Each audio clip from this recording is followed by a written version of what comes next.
Hi again. Welcome to Pearl Magazine.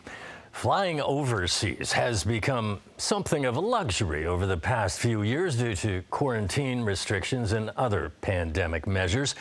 But that hasn't stopped a group of paragliding enthusiasts who are flying the friendly skies despite the pandemic. Gabby Hsu takes flight and finds out more about the sport.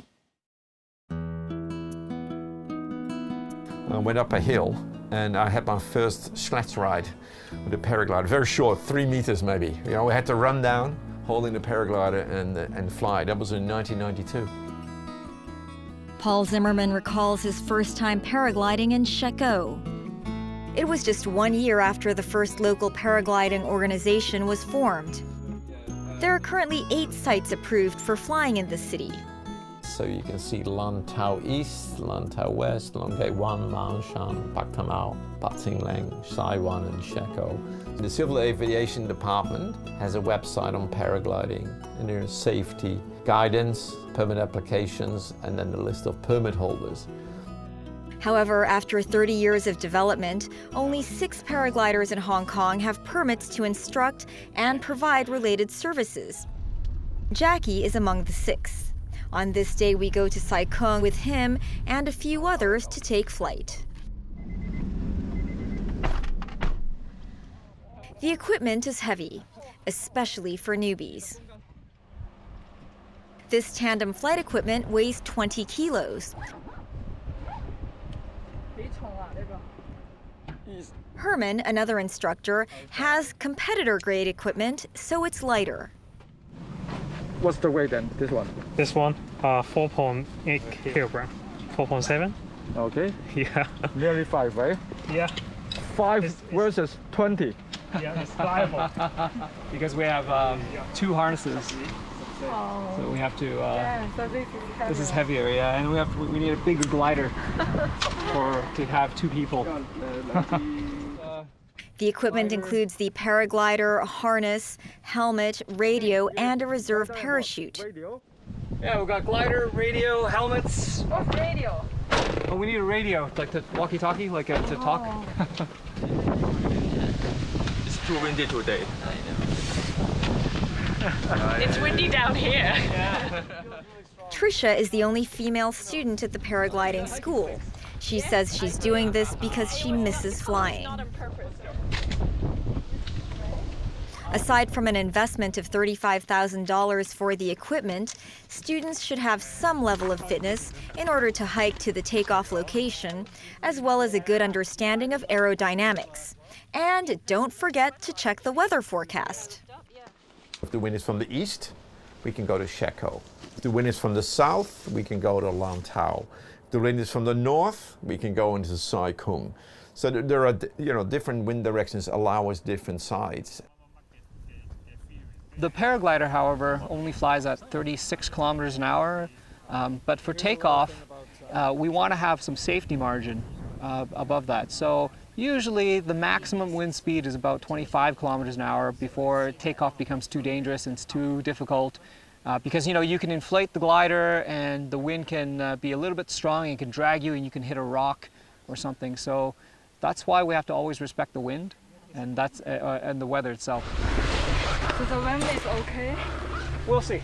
We want to give it another 5 minutes just to get a good picture for ourselves. We also have to check the radar just to make sure there's no rain coming. We'll go all the way to the edge there. And try to aim it into the wind as high as you can. The wind actually right now feels okay. It's a little bit on the stronger side, but within the limits of the paraglider. However, the main concern is the cloud. We're waiting here right now because it's very dangerous to fly into cloud. Yellow lights. So we've got 3 yellow lights. Yeah. Yeah, no go. No. Yep, okay. No, we only go when there's all green. Right? Okay, yeah. So we wait. Wait. Yeah, let's wait. Let's wait. Part of the sport. Part of the It's called para waiting. In the end, Jackie decided not to fly because of the risk posed by the weather. Good evening. A massive 5-day search for a missing paraglider came to a sad end today when rescuers finally found his body on Lantau Island. Over the past 30 years, paragliding-related accidents have happened from time to time. At present, there's no specific legislation for regulating paragliding activities in Hong Kong. On May 26 this year, Hong Kong's ombudsman called on the city's aviation authorities to strengthen the real name registration and register paragliding equipment. We have made submissions to government on how to possibly do that, including identification of the wings, so that when people fly, people can see the number, or when it lands, they can see the number on the wing, so there is some identification of the pilot. Today, Jackie, Herman, and Tricia try their luck a second time. This season, the weather is unpredictable, so they choose to wait in the pavilion before heading up. The temperature is improving, so let's wait. Let's wait. Sorry for getting you guys out so early. Yeah. After about 20 minutes of hiking, Jackie and Herman go over the training with Tricia. Tricia said Jackie initially refused to train her because he can only have a maximum of 5 students at one time, as it's a dangerous sport. However, there are many unlicensed teachers. One reason is because the Civil Aviation Department only conducted a review on the regulation of paragliding activities in 2018 and established the permit system in 2019. It's only been since 3 years ago where they've made the process very easy. So before that, for example, there was no application form, and we're not really sure what the requirement was. Stop, keep the brake, keep the brake. Also, COVID has limited the opportunities for many instructors to get their formal license overseas. In order to take passengers, we need to have the emergency training, and it is only available overseas because while certain infrastructure, for example, we don't have the altitude that we can fly in Hong Kong. Once again, the weather ruins their plans to fly. Exactly, we fly another day. We're pilots, we're not gamblers. It could be super windy now, but if I decide to respect that and I say I don't fly in a certain limit, then I never put myself in that danger. And so a lot of accidents could be prevented. Jackie says that 99% of paragliding accidents happen due to human error. Even though the activity is inherently dangerous, as in if you just strap yourself to a glider and go, no matter what, without any sort of knowledge or practice or training, then for sure that's where the accidents and injuries happen.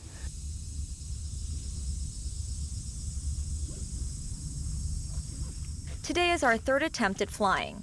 As they say, the 3rd time's a charm. So we are not back here, right? No, we're going to land down at the landing area. Sometimes we can't land back here. Yeah, but at Lung Key, sometimes when the wind is okay, we can top land, which means land back at the place that we took off. But today, the lift is not that good. Other paragliders have already arrived here in Lantau. Jackie knows them and says it's a small community, about 400 to 500 paragliding members. What are they waiting for the wind? Yeah, no promises. We still need to have good conditions. Yeah. Sometimes the wind changes, so it goes from the mountain down, and then we don't take off in the tailwind. Hey, okay, we're gonna fly! Hey! After the pre-flight preparations, 2 paragliders help with the takeoff. Big steps, big steps. Good job. Big steps. Keep running, keep running. Keep running, keep running, keep running, keep running, keep running. Thank you. Okay. Oh my god! Lean back. Go ahead. Legs up. Put your knees to your chest. Good. And you can put your hands on the outside. Okay. Yep, go ahead. I've got you. Very nice. Good. Very nice. Okay, now that's how we turn. It's just that simple when we get in the air. So flying is actually the easy part. I'll get you to put your hands in the front now, inside, on the inside. Jackie says Hong Kong's weather conditions make takeoff and landing harder than in other countries, while gliding is easier. Overseas, it's the opposite. It's always going to be an unforgettable experience, the first flight that you do. And When you learn to paraglide in the beginning, you're focusing on all the hands and feet, how to control the glider, how to take off, and how to land safely. So it's a lot of hands and feet work. But as you go through the sport towards your solo pilot qualification, that's when you have to start opening the book, the textbook, and you have to learn about meteorology, you have to learn about aerodynamics, and you have to learn about your equipment. And so there's a lot of theoretical subjects that come with flying a paraglider, because even though paragliding, we call it a sport, half of the activity is a sport, the other half is actually flying an airplane. Okay, get ready to stand up. Okay. Stand. Okay. Oh! Okay, stand up.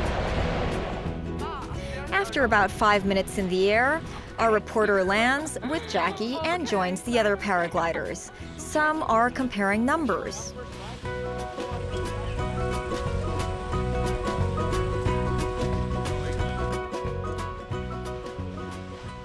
About 2,400 flights.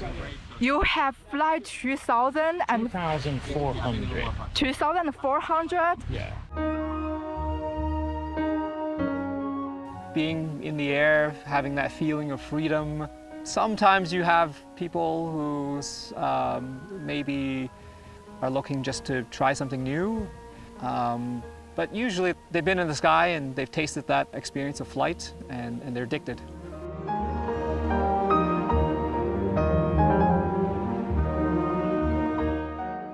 When we come back, dancing and technology together at last. Stay with us.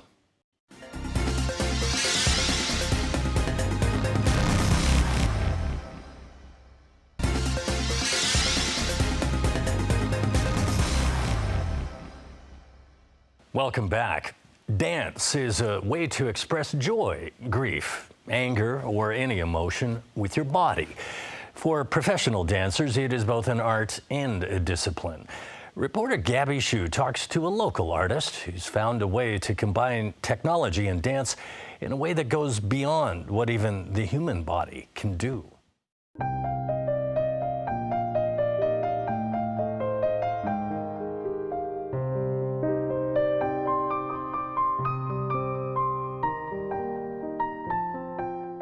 Dance artist Zelia Tan has invited these dancers to participate in her experimental project.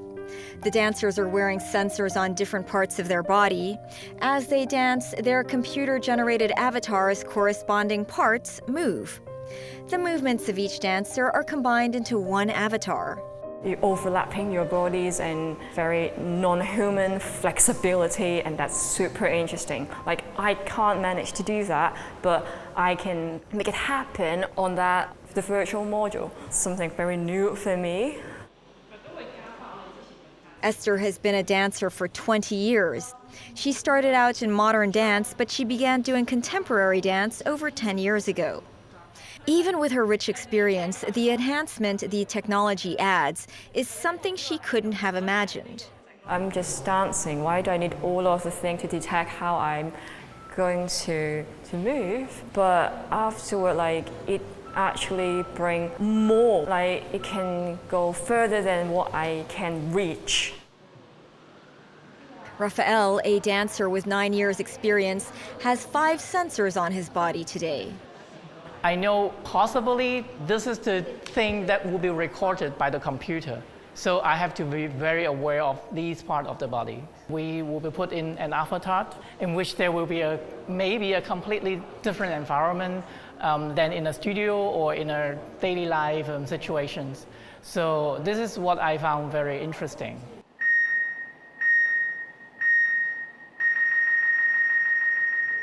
Before the pandemic, Zelia Tan performed in many countries and choreographed several shows. But when she couldn't travel in early 2020, she found virtual dance interesting.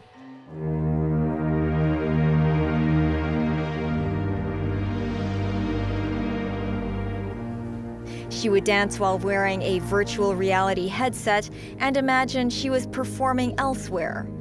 I start to imagine I'm dancing in different places and using your imagination and your body to experience. So the virtual dance expand the concept. So we use technology or bodies to explore what's virtual, what's physical, and in between there's not a clear boundaries. So we're trying to involve the holistic experience. In 2021, Zelia attended the Digital Research in the Humanities and Arts Conference in Berlin. That same year, she met German designer Guido Stuck, who is now her avatar designer. There are basic avatars I can start from, and then we decide what style. Yes, is it what skin color, what size, and then I can manipulate this. If she sends me some voice file, so something she's speaking, and then I can put it on the avatar, and then it can speak. The combination of virtual reality with avatars and dance inspired Zelia to explore the different layers of dance. The relationship between dancers and the avatars, and the second layer is the dancers with audience, and the third layer is the audience with the whole environment. 將啱啱嗰個動作咧，就係類似係一個乒乓波咁，你一定要去 respond 對方嘅一個 action。 This motion capture technology is the key device used in Zelia's experiment. Motion capture is the process of obtaining and recording a live action by capturing an object's position or orientation in the physical space. Nowadays, when you watch movies, okay, a lot of them actually apply this technology to create special visual effects. Professor Leung and his then PhD student, Jackie Chan's research paper on virtual reality dance training system using motion capture technology was completed 14 years ago. Virtual dance would be a really good application. Why? Because first, well, we can capture, right, the teacher's dance motions and then display it to the student so that we can identify if the student is doing well in certain body parts. For Zelia, this technology is about much more than receiving feedback and improving dance. She says it also helps develop new combinations for her choreography. Avatar is the main subject, and there's 3 more subjects to perform for the avatar. So the performer, like an avatar, have more ability to move or have some glitches that the human cannot be like that, or their relationship become more dynamic. Zelia is going very deeply into what they would call virtual embodiment. And virtual embodiment really requires kind of tricking the brain psychologically. Eugenia's company has been supporting emerging artists with their research and has invested heavily in digital technology. I think what happened was I just happened to have invested in a lot of technology, like a VR headset, mocap suit. But I realized that it's still very expensive in Hong Kong to get access to those things. And you know, when you have someone as self-driven as Zelia, you don't have to give that much. If you give her a tool, she will find 100 ways to use it. In the technology development or the artist exploration, there's overlapping things. And then you start to find the teammates. Allison Yang, a game designer, is one of Zelia's current team members. My role is partially to help to do a narrative design, like how do they relate together, and also maybe I would be a narrator on the stage. Allison says the difference between a game and Zelia's dance is that in the VR environment of the dance piece, everything revolves around the body. But there are also some parallels. is to become someone else. In a video game, you always do all the tasks or the quest as someone else, as a player character in the game. But in dance, or at least in Zelia's work, you are also portraying or projecting yourself onto someone else. And it's very blurry, like you don't know which part is you and which part is Avatar, is a fictional character, which is very similar to in games. Like there's a combination of subjectivity. Today, Zelia is visiting her alma mater, the Hong Kong Academy for Performing Arts, to give a talk on the topic, Practice as Research in Tech Dance Creation and Crossover Experience. I'm trying to find another way to communicate through technology. Professor Joseph Victor Gonzalez was Zelia's teacher. He was surprised by the interest students have in dance using technology. Because when I was your age, all I want to do is be a dancer. He now sees how the technology can add to dance. Many agree that technology can facilitate innovation and bring more possibilities. But Eugenia says technology is never intended to be the leading character in a performance. Because of the pandemic, now people want more live performance and less tech. But I think what I learned a long time ago as a student, it's not about making the tech obvious or uncomfortable to use. It has to feel natural, is what I mean. That's Pearl Magazine for this week. Join us again same time next week. Bye for now.